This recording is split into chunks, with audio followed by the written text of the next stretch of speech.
Magandang araw mga ka-Express Info. Sa mundo ng Philippine basketball, hindi biro ang pagbabago ng anyo ng pambansang koponan. Ang Gilas Pilipinas ay matagal nang naging simbolo ng tapang, husay at pagkakaisa ng ating bayan sa larangan ng basketball. Ngayong tapos na ang mahabang partnership nila sa Nike, inaanunsyo ng Samahang Basketball ng Pilipinas o SBP na magkakaroon na sila ng bagong outfitter simula ngayong taon. Ang desisyong ito ay hindi lamang tungkol sa pagpapalit ng kasosyo ng paggawa ng mga jersey, kundi tungkol din sa pagyakap ng makabagong technology at design na siyang magpapalakas sa performance at imahe ng ating koponan. Noong 2009, nagsimula ang makasaysayang ugnayan ng Gilas Pilipinas at Nike at mula noon naging bahagi na ng pagkakakilanlan ng pambansang koponan ang iconic na swoosh at ang mga jersey na may tatak na Pilipinas. Ang mga damit na ito ay hindi lamang basta kagamitan sa laro, kundi simbolo rin ng inspirasyon at pag-asa para sa libo-libong Pinoy na nangangarap maging bahagi ng basketball scene sa bansa. Sa bawat laban sa FIBA Asia Cup at sa iba pang international tournament, ipinamalas ng Gilas ang husay at determinasyon na sinusuportahan ng kalidad ng mga produktong ibinabahagi ng Nike. Ang partnership na ito ay nagbigay daan sa paggamit ng mga makabagong materyales tulad ng moisture-wicking fabrics at lightweight designs na nagresulta ng mas komportableng suot at mas epektibong performance sa court.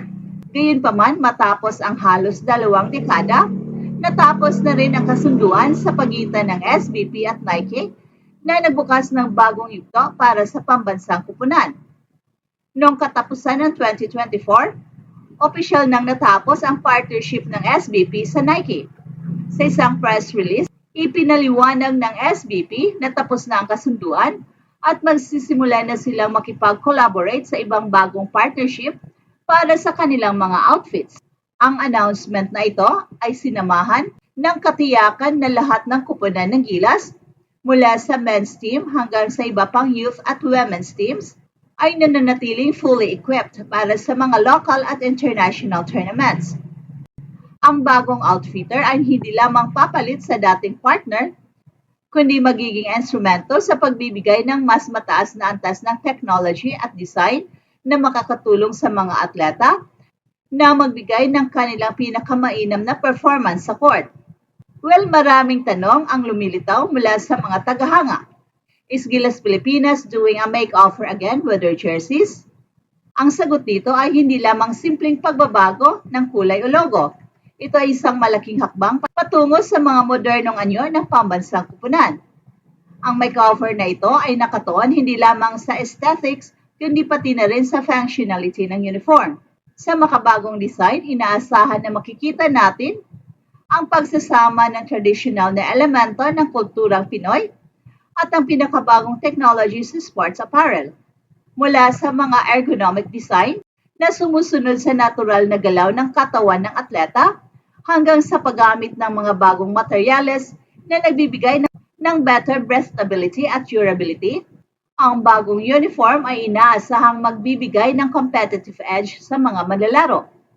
Habang hindi pa inihahayag ng SBP kung sino ang magiging bagong partner, maraming spekulasyon ang lumalabas sa social media sa mga sports pundits.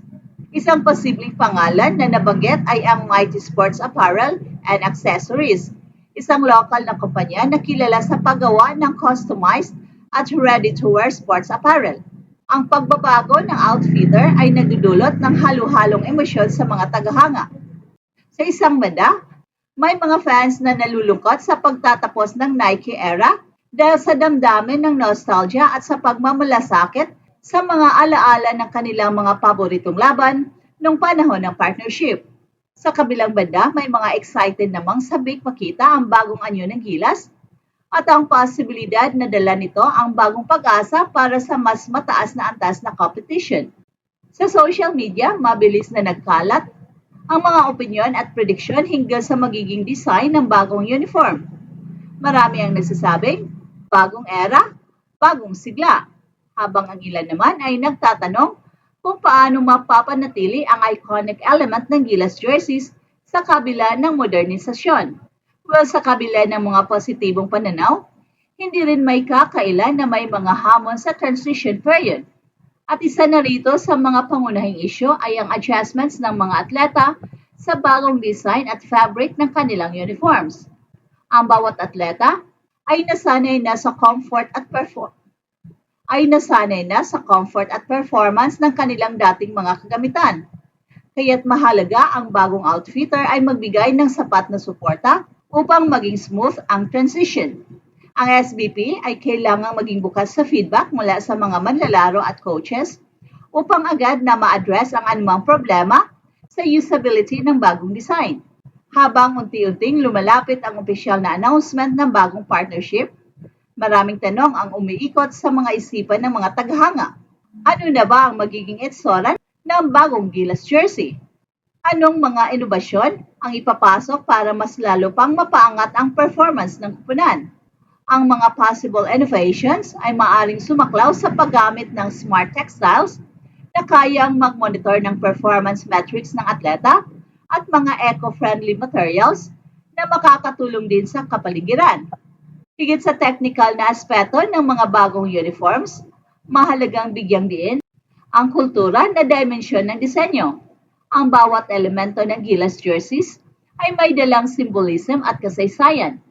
Ang mga makukulay na design ay maaring maglaban ng mga inspirasyon mula sa ating kasaysayan, design at tradition.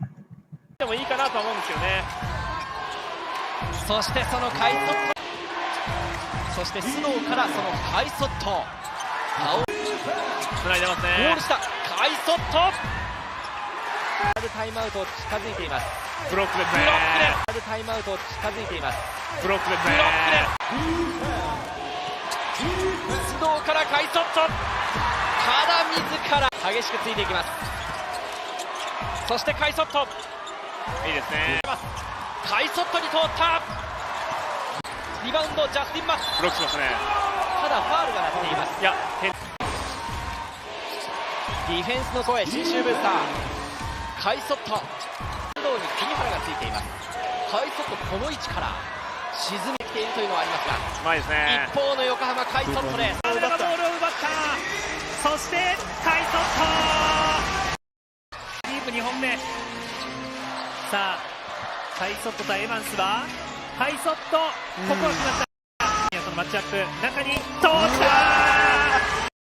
河村中に通してカイソット。ショットクロックは残り7秒です。裏にパス通るカイソット決めきりました。かわしたか、中に打って出してカイソット入ってここは最後カイソットトップハイポストからカイソット落ちてもう一度カイソットですね。